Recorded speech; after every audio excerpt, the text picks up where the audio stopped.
So next we are going to do a little welcome and grounding. And what I would like is if you could put your name and the school if you're connected to one. So if you're a parent, the schools your children attend. If you're a social worker, the schools you're connected to. And same if you're a community member and you don't have kids in the district, it's fine to say you're the community you're connected with if you'd like. And then my next question is, which do you wish did not exist? So email, text, or the internet. And I want you to put that in the chat as well. So which do you wish did not exist? And I know they're all connected, but today we're going to talk a lot about communication, and these are forms of communication. I will say that mine is email. I wish that email did not exist because I get overwhelmed by email. Lucy, I'm glad none of them for you. Sometimes I wish the internet did not exist because then we would like be more face-to-face with one another. Okay, I'm seeing internet if you had to pick. YouTube. Yes, YouTube. We're always fighting YouTube. Email. Lots of email. Joanne Judge Dietz says she needs them all. Email, Snapchat, yes. Snapchat would probably make the lives of our children much easier if it didn't exist. Text, just call, yeah. My kids would tell you they would be mortified if they had to actually call one of their friends. Rodney says emails. Yes, I agree. There's just so much of it. Snapchat. Good. Thank you all. Maddie, email. Thank you all. Good responses. So we are talking about communication today, and it's part of that question. I want to take just a minute to have a couple positive share outs, 2 or 3 if we could. What exciting, positive, meaningful things are happening in your schools, homes, or organizations. Can we have a couple people unmute and share?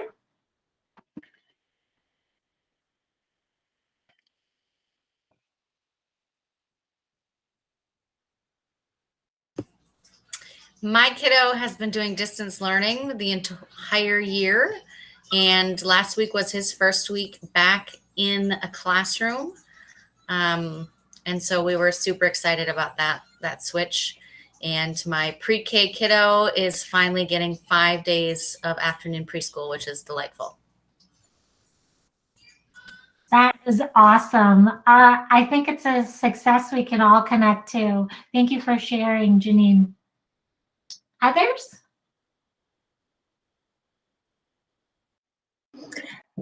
I guess my story is same as Janine's. My kids have also been home with me for a full year and started back last Monday as well. But I just really want to say that I think our distance learning teachers did a fantastic job, and we felt we could keep them home a whole year because they were very well supported by the teachers that they had. So we're just really thankful for that time we had with them and that flexibility.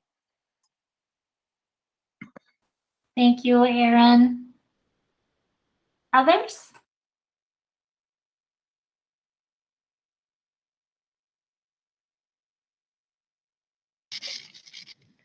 This is Joanne. I'm glad that we are winding down on the vaccines for teachers.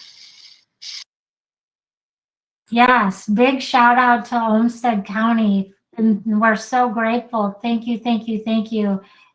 Agreed. DL teachers have been amazing. The support system that's been happening throughout the district and the community has been really wonderful to watch. Thank you.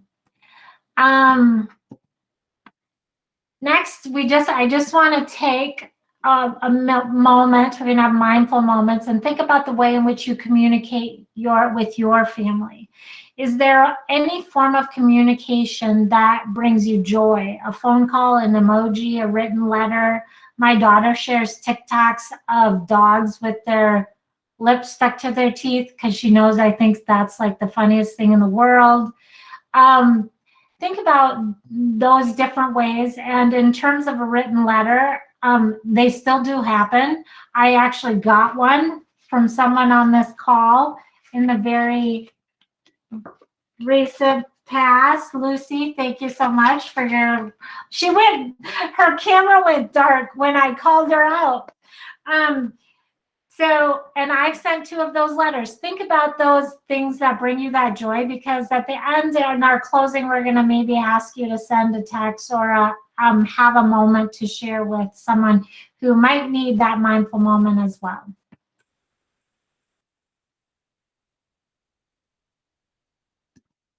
Okay. How do I communicate with my school to get what I need for my student? So in the last fall, we did a pop-up survey with families as they were coming through lunch lines and that sort of thing. And we got feedback from families about what different things they wanted to hear about within from Rochester Public Schools, and how this was one of the questions that rose to the top for families. And so today we're going to have some speakers with us. Heather Hogan is here, principal from Sunset Terrace. Rodney Sharp, one of our equity specialists, and Laura Holman, a technology specialist, are here to share and kind of answer that questions for families from 3 different lenses within the district. So I think we're going to start with Heather. Heather, do you want to unmute and kind of take over for us? Sure. So did you want to advance to the next screen, Melissa? Thanks. Like Melissa said, my name is Heather Hogan. I'm principal at Sunset Terrace. I've been at Sunset Terrace since the fall of 2013. And before that, I was an assistant principal at Mayo High School. And I think, when I was thinking about talking about communicating with your school and the communicating with the principal, the one thing that I always think about is whenever parents connect with me, one of the things that they say is, "I'm sorry to bother you. I know you're really busy." And I think a message that I'd really like families to know is that, yes, principals are really busy. However, they're busy supporting the needs of students and families and staff at their buildings. So any concern that you're bringing forward or any communication that you have where you want to engage with the principal, that's a primary part of our jobs, and we are more than happy to do that, and we want to engage with families and with parents. So you're not bothering the principal when you contact the principal, and that's why we're here. We're here to engage with our school community. So that's one big takeaway that I hope people have, is that we're here to serve you and we're here to serve families. So don't hesitate to reach out. Melissa has here a couple of communication points, such as addressing concerns and communications to teachers. So if you ever have a question about, something that is happening in your classrooms, the principal is a great resource for that. We will always ask the question, have you connected with the classroom teacher yet? And that will help us know kind of the level of concern and how much other work has been done up until this point. So that's just be prepared for that question. We help with facilitating engagement with families. So, any events that might be happening when we were able to invite families into our buildings. Now there's a lot more of that engagement happening online. For example, a number of elementary schools are in conference season right now, so we help facilitate those and may attend some of those events. The elevating concerns of families to the district. There are things that may be happening where we have to pull in other resources. A frequent one has to do with transportation. So if you are having concerns or problems with, busing or something with transportation, we can help facilitate that conversation. So, or if there is a larger issue going on, we can connect with other resources at the district level. And then we're also kind of a funnel for building-wide communication out to families or district communication out to families, gathering feedback from families, and then sharing that back to the district. Something that happened frequently this year was like the registration for which learning model you were going to have your children participate in. So the district would put together a survey that would come to the building principals. We would send that out for each of our schools, get the information from families, and then we share that back to the district. So that would be an example of something that would be a communication between the district and families. So with that in mind, something that is extremely important since Skyward, and I know we have someone who's going to talk about Skyward later, Skyward is our primary communication platform.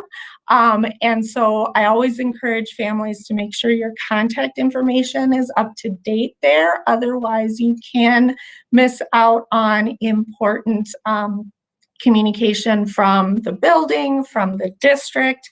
We do use other forms as well to try and hit as many families as possible, including our classroom level communication, social media, and direct email to families. But again, we pull your email from the Skyward information. So when you are coming to the principal, a couple of steps that Melissa has here as far as, a lot of principals can be short on their time. So as concise or clear as you can be on what is your goal, that you're bringing something forward to the principal, what change do you want to see happen? Honest and direct with as much information as you can share. And again, start with a teacher if possible, if you can work out whatever is happening at the classroom level. And then ask for clarification if you don't understand something.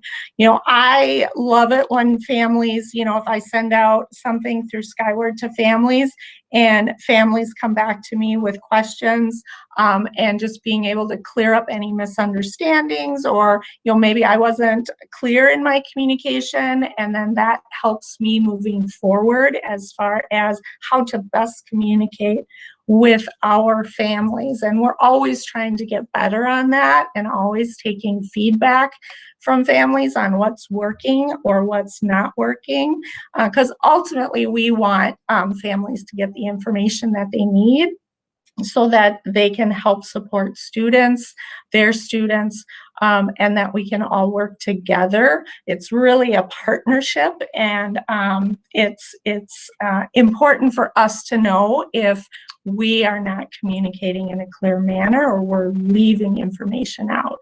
So it's probably, other than direct student contact, being able to support families is what a lot of principals will say is a favorite part of their job. So And then Melissa, I don't know if there's anything else that you wanted me to add or just wait for questions. No, I think we can just address questions if anyone has them.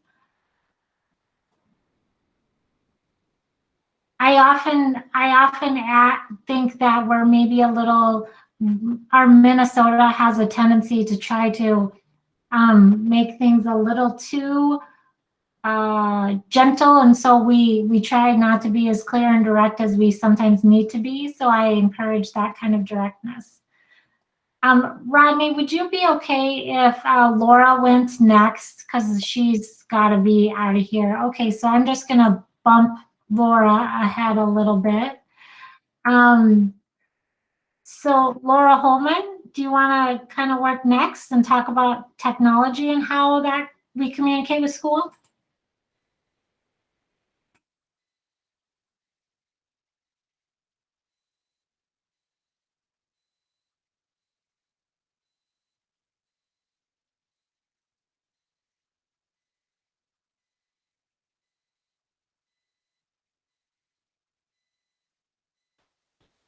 We're not hearing you, Laura.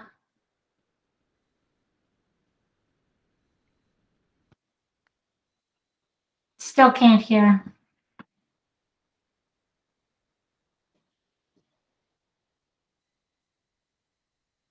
Nope. Can you hear me now? Yes. Okay. I have, everywhere I go, I have different settings that seem to work or not work for this, for my laptop. So sorry about that. I work with the Skyward team in the district, and we do have people here that can help. So if you're a parent that needs assistance getting logged into Skyward, we're here to help you with that. And you could email us at skywardsupport@rochesterschools.org if you'd like to reach the Skyward team. Again, that was skywardsupport@rochesterschools.org. And then within Skyward, when you're logged into Family Access, you are able to get to the teacher's email address to send them an email in a variety of ways. There's lots of links for that. Melissa, should I share my screen and show them what this looks like, or just I think that'd be great. Okay.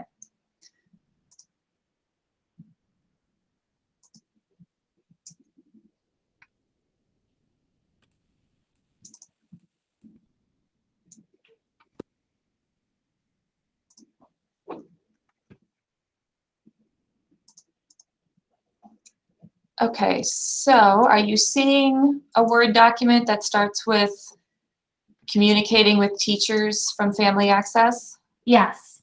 Okay, so at the top I have our Skyward login, or URL to get to the login page.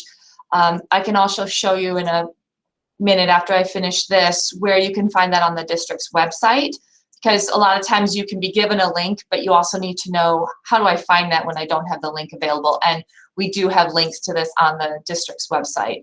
The next thing down is that email address I was just giving you. So happy to have you contact us if you need help, especially getting logged into Skyward or navigating when you're in there. When you go to that URL that I have, that's skyward.rochesterschools.org, it will bring you to this login screen where you would pick Family Student Access, and then you would log in with your login and password. If you need help with that, we can send you a reset password and login information through your email account. So just, again, contact us and we'll help you get logged in if that's new to you. Then when you're in the system, if you go to the gradebook area or the schedule area, you'll see information, and you'll see things you can click on. So anything that's in this blue text, you can click on and drill down. These triangles usually mean you can expand and see more information.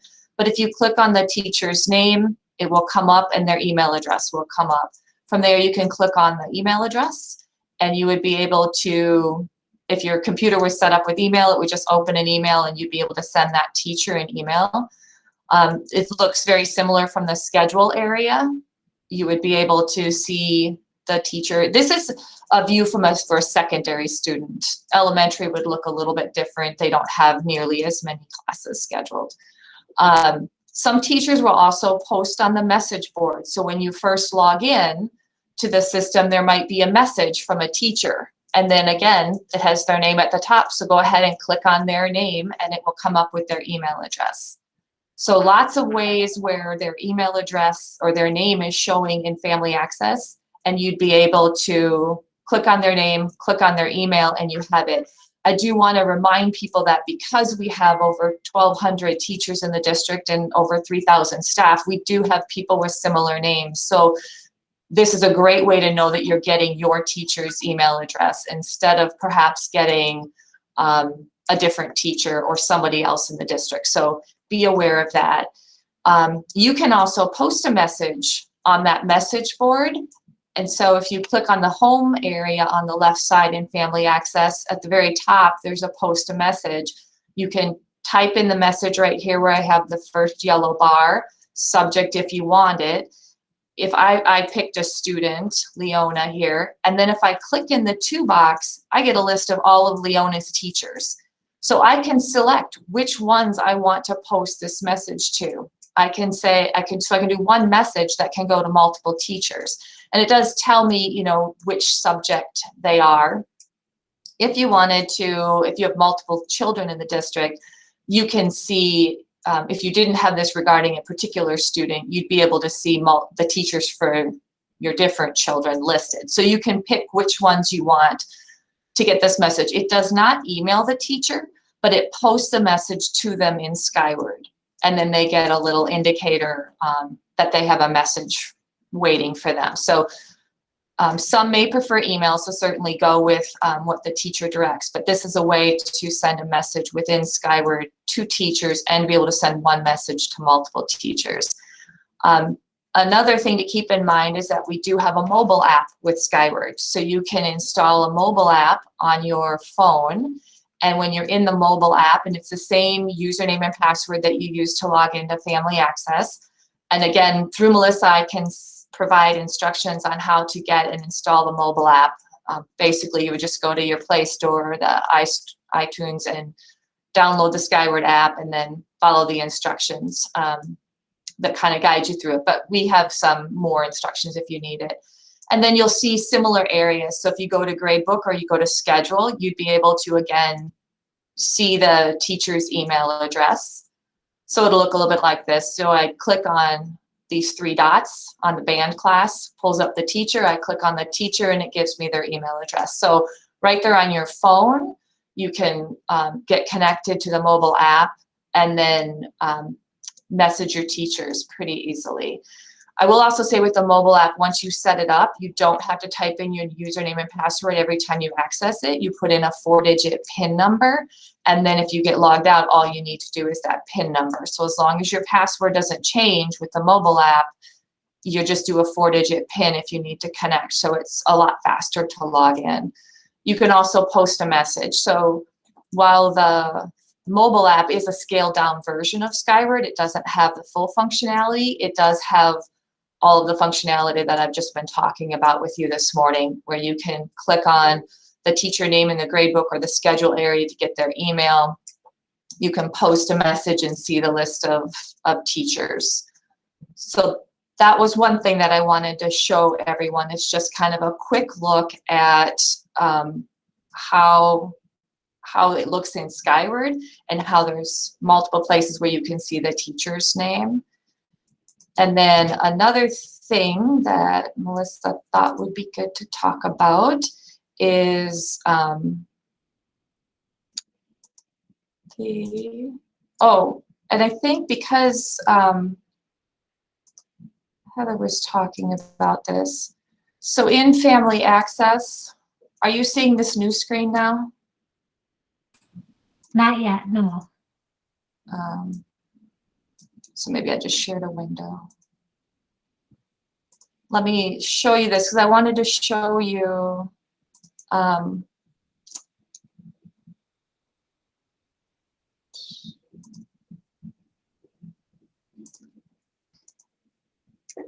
so when you're in Family Access, like Heather was saying, it's really important that we have an accurate email address. So if you're in Family Access, you can go to My Account up at the top.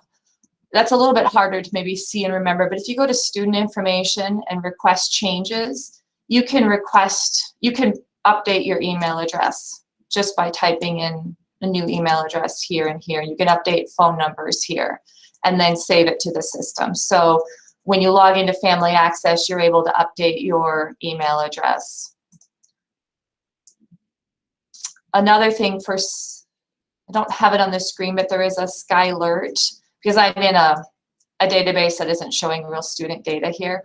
But in our system, there is one called Skylert, and it would allow you to go in and set up additional email addresses that you want to be emailed in the event of an emergency message that comes from the district or a weather-related message. So if you have a grandparent that helps care for the children, you could go into the Skylert setting and you'd be able to add additional email addresses and then say what type of messages should receive those, because we have attendance, general, emergency type messages, weather.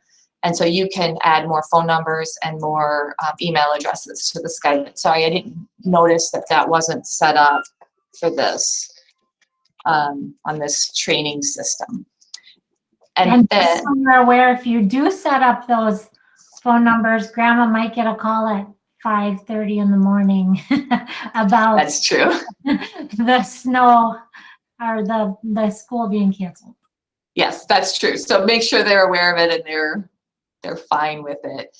And then I wanted to point you to a few things on our public website, which is the rochesterschools.org. And so when you're at the website, if you need to log into Skyward, if you scroll to the very bottom, Skyward is a link in the footer. So that's one way to quickly get to the Skyward link. While you're right there, will you show the translate button? Translate, and here you can pick the country or the language that you'd like to translate. So I think there are, I don't know, 90 or something, or 75 there. There So are a lot. that's important for families to know, for those of you who are were unaware of that.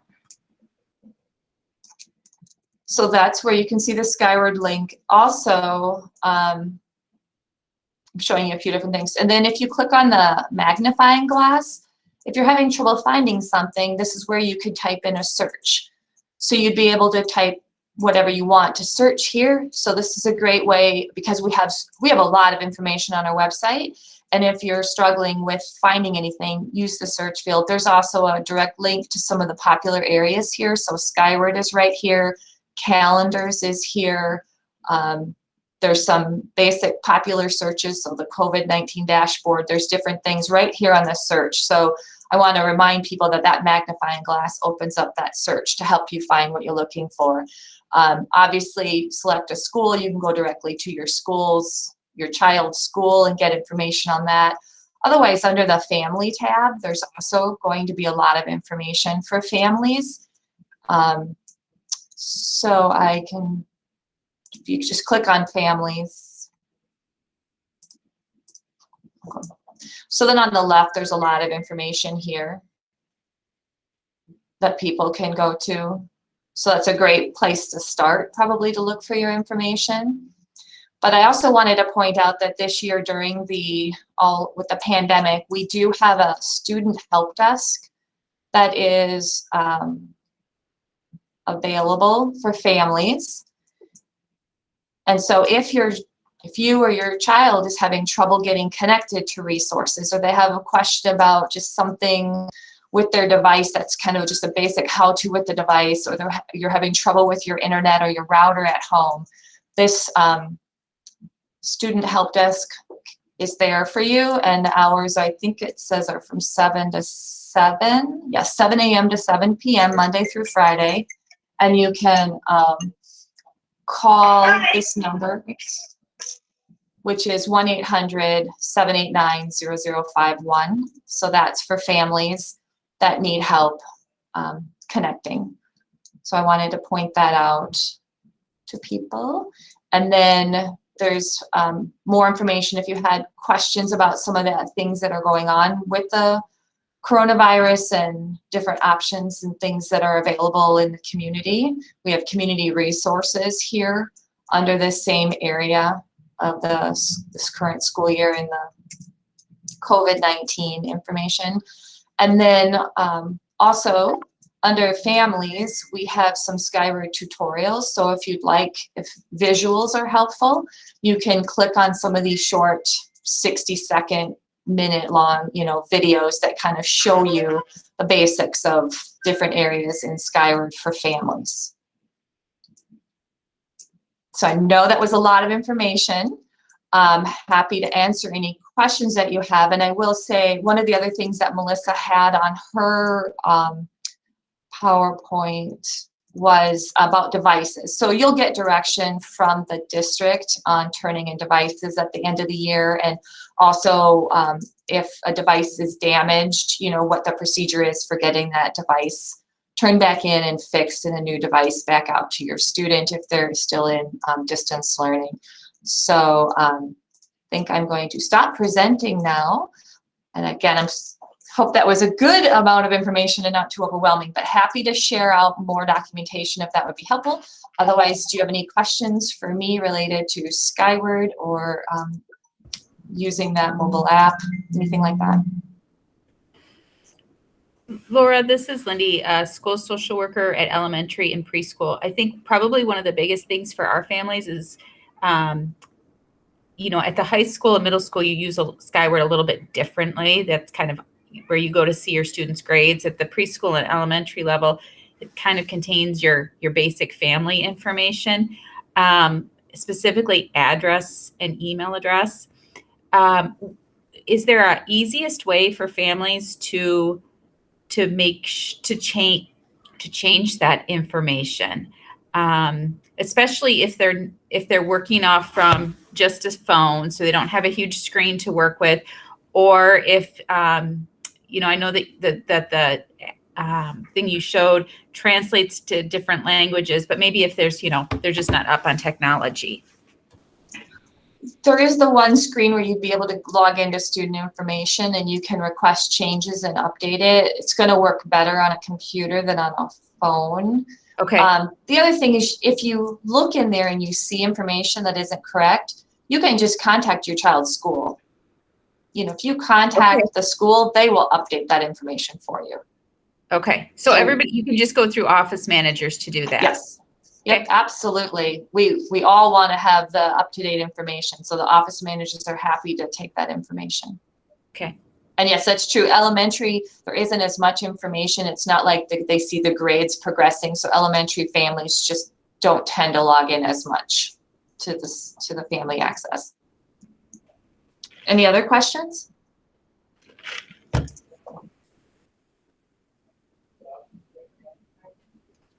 I had a quick question. Sorry, I rushed. My kids are still distance learning, and my youngest had a school thing I helped him with. But people who aren't very techie, and there's like a lot of issues with logging in, trying to figure out everything. And then there's the possibility of going next year distance learning. Is that possible to do that program? I mean, I really want to send them back, but I'm still a little bit uncertain with the long hauler and all the unknown about the virus. Is it possible to do that kind of program, like half a time, like enroll them in the distance program and then switch them through the year like they did this year? Or is that going to be a whole different program where it's going to be a solid online program for next year? Well, I think what the discussion so far is, Molly, is that it will be sort of a one or the other. And so there's not, you can choose distance, that's an option, or you can choose face-to-face. And there may be a possibility that if you choose distance, you can go face-to-face, but it will depend on things like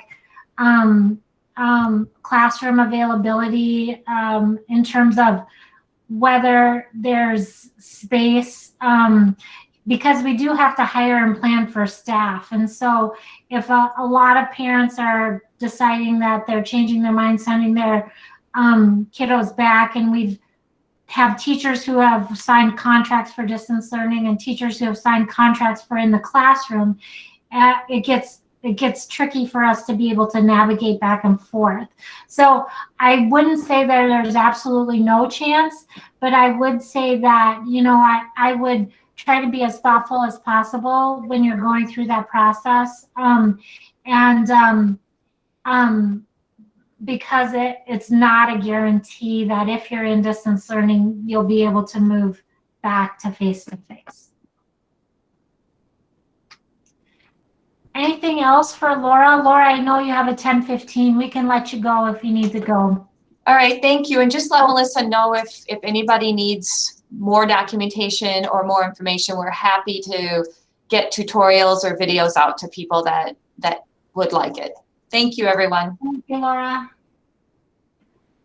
Rodney, are you ready to go? Thank you so much for your patience. I'm sorry to switch the program a little bit. Not a problem. All right, so I'm the equity specialist for the JM feeder schools.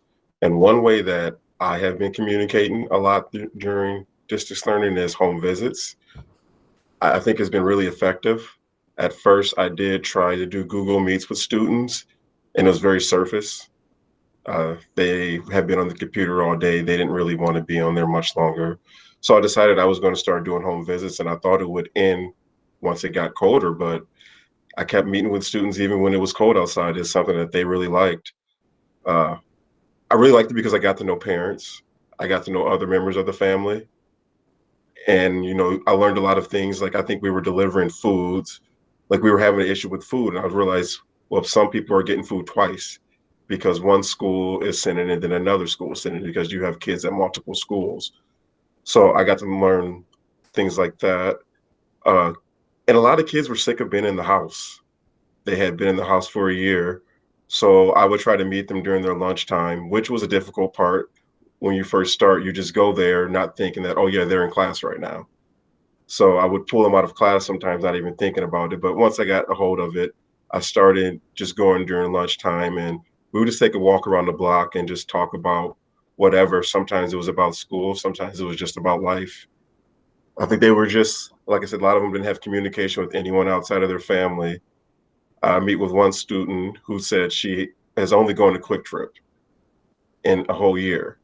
So outside of her family, I was the only person she really saw in person outside of going to Quick Trip for a year.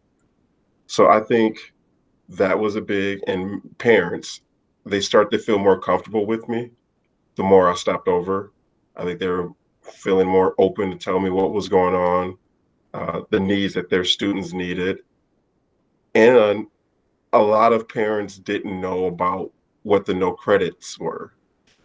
When we switched, the grades, how they looked, parents just didn't know what no credits went. So the student would just tell them, oh, it's fine, it's fine, it's fine. Until finally I'll say, well, they technically didn't fail the class, but they didn't get credit. And sometimes that was very shocking to parents. They didn't realize how far behind some of their students were. And that goes with the communication. I think that was sent out during the email. And it was just so many emails getting sent out. As we all know, parents just didn't see that. And I don't think that was the fault of the schools or the parents. We just didn't know. So I think the no credit thing for a while, there was a really, really big issue. But once they saw that, that got a lot better.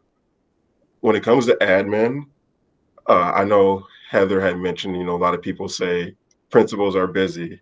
So for me, I truly try to find one person at a school that I can go to.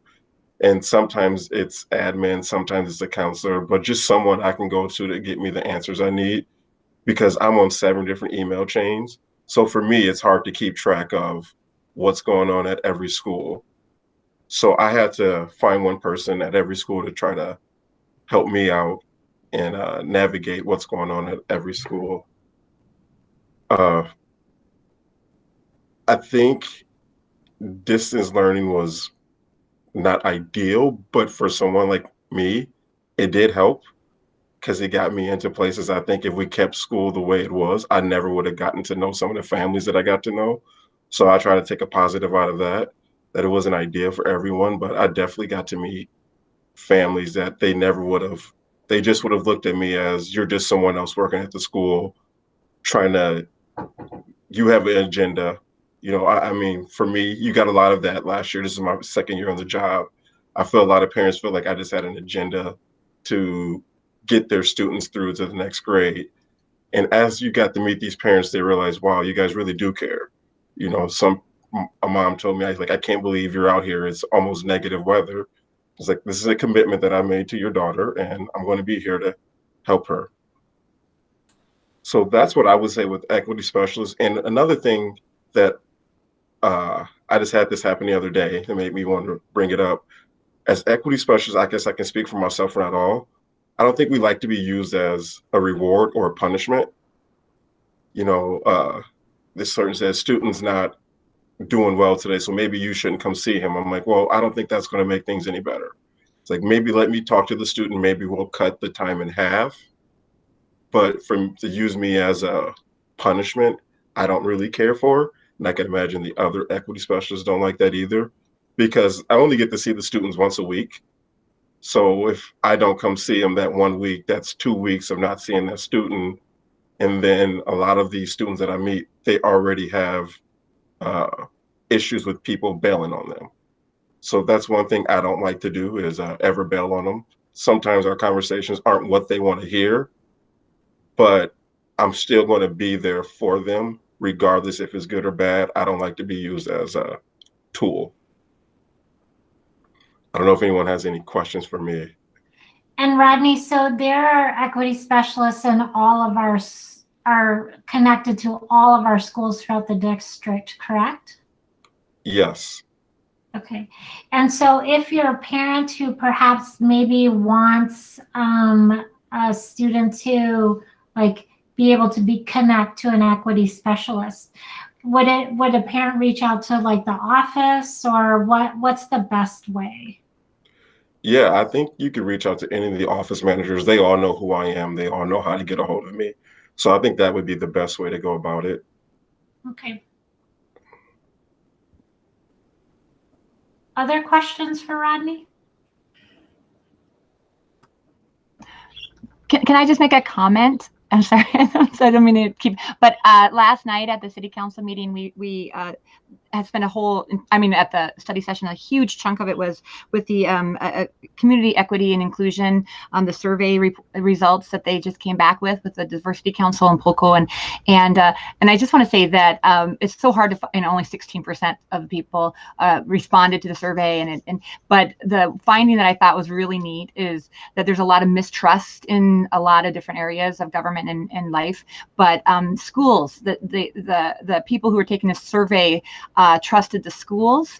And so I just wanted to say thank you, because this kind of work you do, Mr. Sharp, is what causes this trust and amazing connection between families. And those families who took the survey were really the ones who reflected, I think, the inadequacies and the issues that were being faced by so many struggling families. So I just want to say thank you, because having a school being that place of trust for people and having them open up in surveys and tell their real needs and challenges is needed more everywhere. And so thank you for the work you do.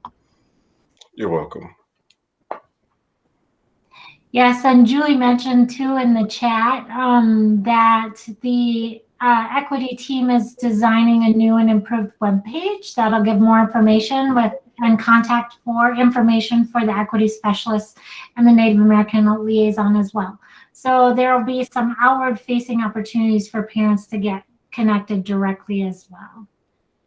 Thank you so much, Rodney. Melissa, did you have something to add? Yeah, I just have a question for Rodney. How does someone make a referral to have support through an equity specialist? Is there a form, or is it done through the principal, or how is that process communicated to you? For me, it depends on the level. What age do you teach? Or Elementary school? So typically that's for me, it's been either the principal or a counselor. that's usually how I get recommendations. And then would it be just like an email or just a phone call, or do you have a preference to how you would like a referral? You can just send an email to me, and typically I like to just meet face to face at some point to really get to know what concerns the teacher would have or what they would like for me to work on with the student. So if it was a school of mine, just email me. We can set up a time to meet and we can talk face to face about it. Great. Thank you. Missy, you're at Longfellow, correct? I am. So I'm thinking like when we like kids go from 5th grade to 6th grade. Yeah. So maybe not necessarily, here at Longfellow, but definitely when they're transitioning from 5th grade to 6th grade to middle school, which is difficult for a lot of folks. So and that is one of our team goals, transition. That's one of the big things we work on is 5th to 6th and 9th to 10th and 12th and on. Yeah, awesome. Thank you. Okay, thank you so much for sharing, Rodney. I appreciate it. I just want to talk through a couple situational questions. So if you're worried about your child not eating lunch, and I just kind of looking at some of the parents, after hearing from Rodney or from Heather and from Laura, like that to me, I might reach out. I would probably start with my classroom teacher on that one. Any other thoughts on that one?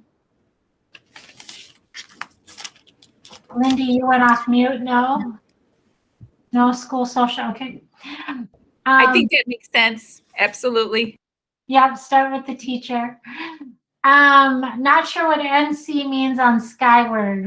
Where would you think to go there if you want to drop it in the chat?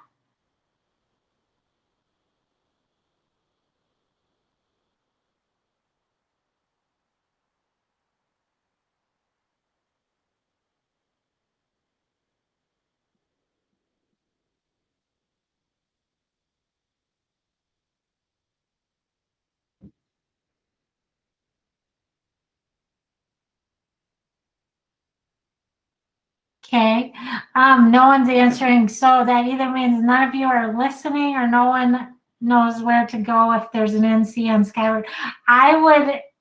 NC means no credit, and you probably need to go to your teacher. Yeah, so the secondary teacher. NC is a pretty serious thing right now with secondary students. It means that if they do not get that NC taken off, or if they're not catching up by the end of the semester, they would have to retake that class to earn credit to graduate. So it's a pretty important thing for parents and families to know and understand right now. And I would go to the classroom teacher, start with that one as well. If you have your child mentioned there was an argument on the playground, again, like I would go to start with classroom teacher. And that may be one that gets pushed up to the principal, depending on how, serious the issue was. But always the classroom teacher. And then if, for example, you've never been able to access Skyward, that I would start with, I would either call like the 1-800 technology line that Laura offered. Or you could always call your school as a place to start. Your office manager can help you get rolling there.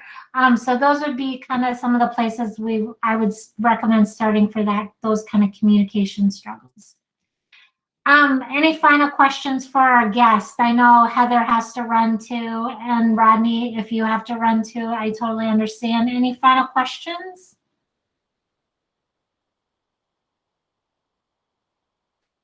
Thank you both for joining us. Have a great day. We're going to continue. We have a couple more things to cover here today. One thing I wanted to discuss as we as we talk about what family engagement looks like within Rochester Public Schools, we really have been emphasizing a tiered system of support for families.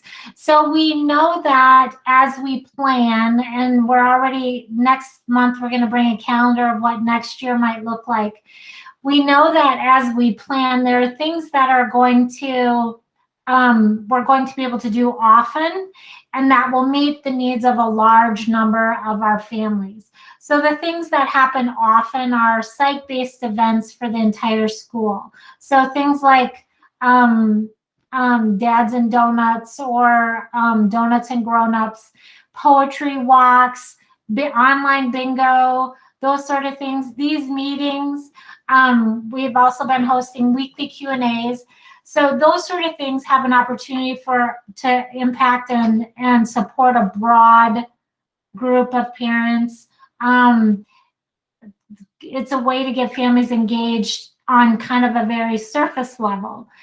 As we move up the tiered system of support, we know there are things that we're going to have to do more specifically to address the needs of a smaller group of families, like focus groups for our EL learners, and for our high poverty families. We offer listening sessions and events that are specific to smaller groups of needs, like we talked about technology support here, or grade level content. So as we're moving up the triangle, we're impacting smaller groups, but we're not, some of these smaller group opportunities offer a different way to engage, in a more intimate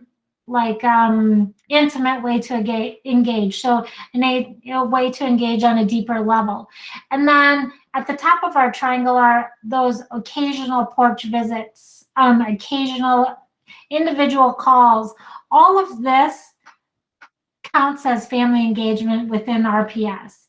All of these opportunities might engage in different ways and offer opportunities in different ways for family to engage. But they're all kind of under the umbrella of family engagement. And so as we think about this for this year and going forward and next year, we're really hoping for feedback on some of the events we've been hosting, where our tiers maybe need additional support, how we can better help schools to meet the needs of family engagement throughout the district, how we can better support families. We've been stepping up our communication quite a bit this year, and so hopefully we're seeing the reflection in some of that. Although my calendar invites lately, I know, have been a little ridiculous, and I apologize. Outlook and I are barely on speaking terms. So I will get that figured out. So these are some of the things we're doing within RPS. Julie Ruzick, was there anything else you wanted, or we should need to mention in terms of the tiered systems of support? I think you're doing a fabulous job. This is great. This is our first time introducing this, so I think just getting it in front of more people and us having an opportunity to answer any questions or clarify anything is really what I think we were hoping for today. Yeah, and this won't be the last time that you see something like that. Yeah, you'll see this quite a bit, I hope, in the next year or so. Melissa, yeah, with the focus groups, okay, I see EL, which is English language. What is the HRA? So we work specifically with the Housing Redevelopment Authority to host events in high poverty neighborhoods. And so we've done cookies and conversations. We've done some family engagement listening sessions and focus groups in those apartments and that sort of thing. And so it's just an effort we've been sharing with the HRA to partner and reach are some of our families who don't really have a voice at the table, kind of deal. The other thing that I'm wondering if it goes on that middle section, or maybe it's on somebody else's triangle, but the mental well-being monthly sessions Sure. have been fabulous, and I think we're getting a fair amount of attendance on ours for both the elementary school and the preschool, and I think that's just another way of getting families engaged. Yes, I'm writing it down. We'll add it to our triangle for sure.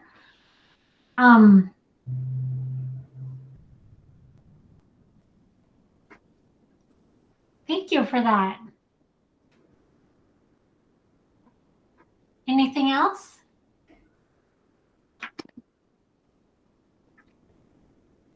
I guess the other thing that's not on there that kind of I wonder is like PTSA. It seems kind of a natural family engagement place. Yeah, no, I think that's a great idea. I added it as well. And I appreciate that feedback. We're going to keep like massaging and making this hopefully complete and a good picture of the work we do throughout the school district. Okay, any final thoughts on this piece before I move on? There's a couple just resource announcement-y kind of things that I want to share quickly. So with our learning model, just a quick update. Many of you may or may not know the kids are back in person. If you have not chosen DL for the elementary school, the secondary will come back full-time, 5 days a week, 7:40 start time, 2 p.m. end time for the middle school, 2:33 end time for the high school. And that will start April 5th for the 6th through 12th grade. Because of that, spring break for our 6th through 12th grade students is a couple days longer. So they will have the 25th and the 26th off as well, because those will be teacher transition days to help the students transition. And then the traditional spring break then goes from March 27th to April 2nd. And on that kind of same note, with COVID and spring break, the district is really, while they certainly can't tell people whether they can travel or not, they are really encouraging people, if you do international travel, to quarantine for 7 to 10 days before coming back. 7 days if you can take a test, 10 days if you're not able to take a COVID test.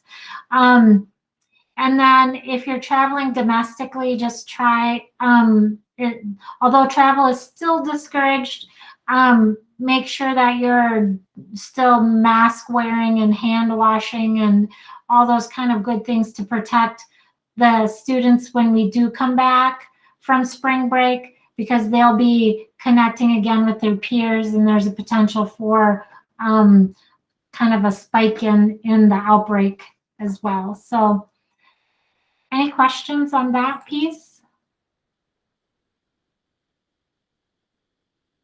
I'm sure not a very popular slide. Updates and resources. Okay, so I just want to talk briefly about the boundary adjustments, because I've been getting these questions on the Q&A in the evenings that I've been hosting. So Bishop and Longfellow are getting new buildings. Our completely new elementary is called Overland. Overland is starting in fall. Overland will be the home for our Bishop students. So for all of the 21-22 school year. And then during that time, Bishop will get its expansion. And once the school year is over, those kiddos will move back to Bishop, and then we'll be able to open Overland.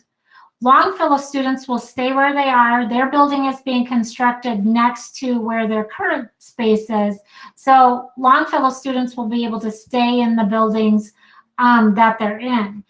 What new schools mean is boundary adjustments. And that's probably one of the most unpopular things that parents and school district people like to hear.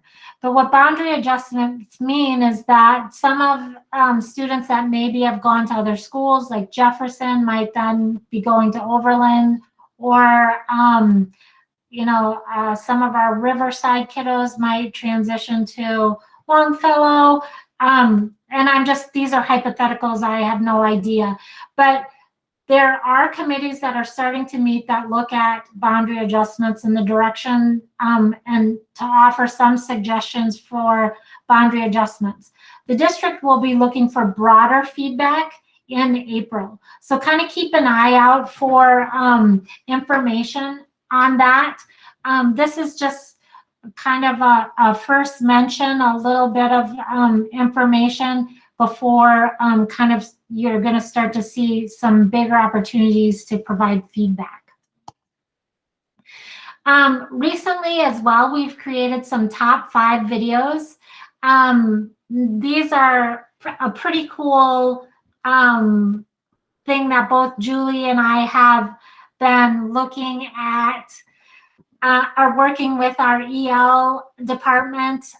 Kim is on here. Kim McDonald and Brian Botham and Brian Jurgen have all been super instrumental in creating these videos. So what happens is, and I'm going to click on one now to see if I can make it work for all of you, and if we can see it. My computer's like one step short of a hamster running on a wheel. So I apologize, but on this we have Rochester playlist. Can you guys see the playlist? And so we have top 5 informational videos in many, many languages. English here is one of the options, and this one happens to be something I recorded. Welcome. In order to provide painful to listen to my own voice, we're not going to do that. But if you want to know what the other videos are saying in all those languages, it's the same as what's being offered in English. So we have Chinese and Lao and Arabic and Bosnian, and we're doing these once a month. And they're kind of the just very surface top 5 important things about lunch distribution, COVID updates, coming back to school, boundary adjustments, kind of some of the information that's happening right here in a 3 or 4 minute presentation. So those are available on our YouTube as a playlist. Feel free to navigate those. We've gotten really positive feedback from both parents and families and principals as well. So it's I think a pretty good option to communicate some information to families. Thank you to the EL department for just making that happen. Next, mental health.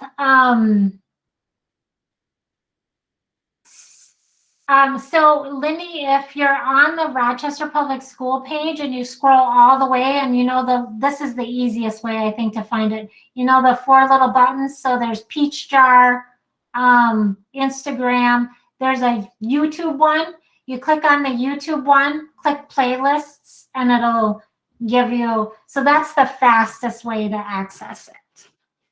We are going to incorporate this as part of the outward facing information I believe on the EL pages as well. So Brian and Kim may be able to join us and share more about that down the road.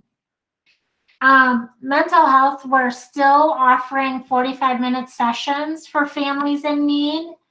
And this has been, I think we've mentioned this a couple times in meetings. So if you want more information about this slide, feel free to email me. The March mental health topic for families is mindfulness during challenging times. What's wonderful is you all received a personal session from Laura Lenz last month. She's just lovely and wonderful to listen to. So she's offering the access to the mental health topic this next month. Contact your school. Oh, good. So Laura did one last night at Gage and rocked it. Amazing. So if you want to know more about the upcoming schedule for this, just contact your schools. Meal kits are still going to be distributed for students and families in distance learning. So I just wanted to let families who are in distance learning know that that is not going away. That's still available to families at the fairgrounds. And it's working pretty much the same way as it did before. However, on non-school days, so if there's a non-school Friday, for example, like there just was in March, that would be, there would not be a distribution on that non-school day. Friedel is still taking applications for next year, which is kind of surprising for some people because I know Friedel typically fills up pretty fast. And part of this is because we know that the new middle school will be absorbing some students, and in the 23-24 school year, Friedel students will be going to their neighborhood schools. So schools who enter in 6th grade will then spend 8th grade at a different school, which is part of why probably these numbers are a little bit lower this year. Okay, I'm seeing a couple questions in the chat. Let me look at those. Leah Matern, if a family is in quarantine, can they get the meal kits? So what I would tell you, Laura or Leah, is they're not asking for any paperwork. So to me, that would be a logical step. Do I know the percentage of elementary students who are choosing to do distance learning for the remainder of the year? I do not. I'm sorry, Lindy, I do not. Julie, does anybody else know that on this call?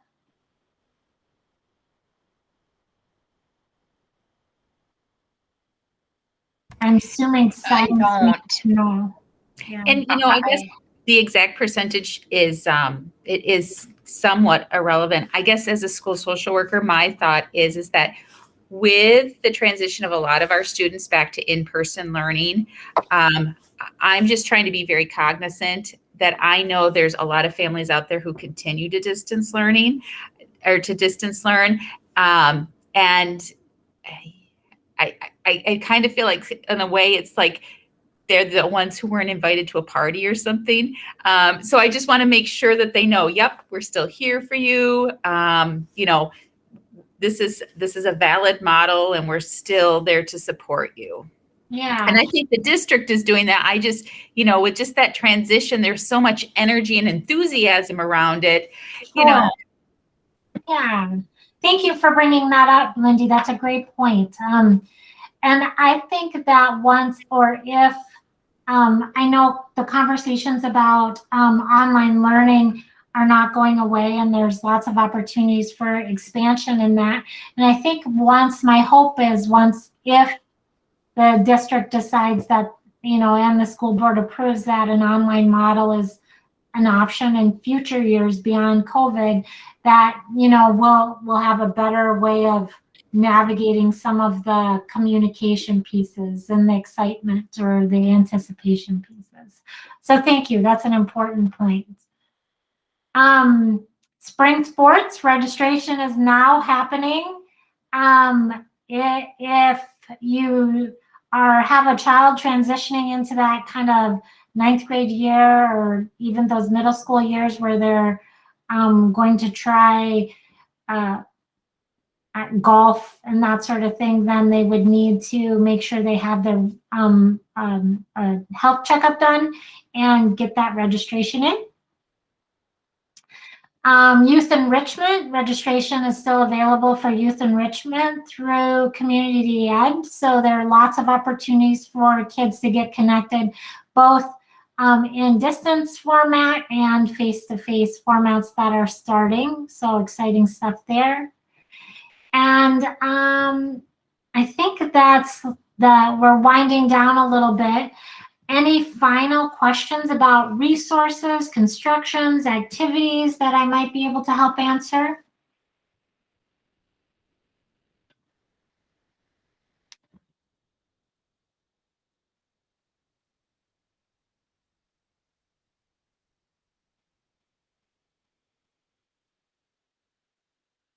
All right.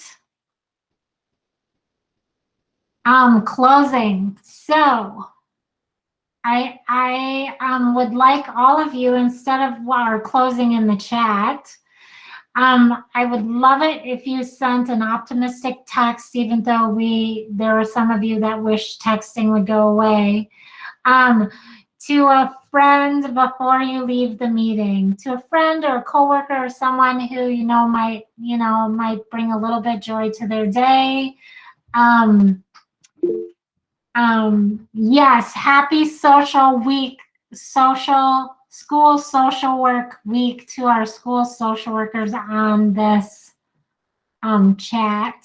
And I was able to give the elementary school social workers some free swag that we had gotten. So I hope that it makes your week a little bit sunnier. Have a great day. Thank you, everyone. As soon as your text is sent, you may leave. Your ticket to leave is available.